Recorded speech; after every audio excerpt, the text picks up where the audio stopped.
ইমান ধুনীয়া ওপৰ হাইট থকা ৱাটাৰফল আৰু লগতে পানীৰ যি চাউণ্ড আৰু যি এটা এনভাইৰনমেণ্ট ক্ৰিয়েট কৰিছে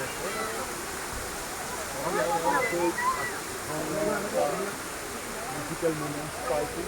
এই সুন্দৰ কফি ফালৰ পৰা গছ গছনি সুন্দৰ আৰু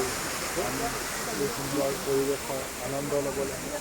এইটোৱে ক'ম কি এই সুন্দৰ ৱাটাৰফলৰ এতিয়া আমাৰ জীৱনত উন্নতি আৰু শান্তি উন্নতি আমাৰ জীৱনত হৈ থাকে ইমান ধুনীয়া ৱাটাৰফল নিশ্চয় বহুত লিমিটেড দেখিছোঁ লিমিটেড এডিশ্যন ৱাটাৰফল ক'বলৈও ভুল নাথাকে আপোনালোকে চাওক এই সুন্দৰ ৱাটাৰফলটো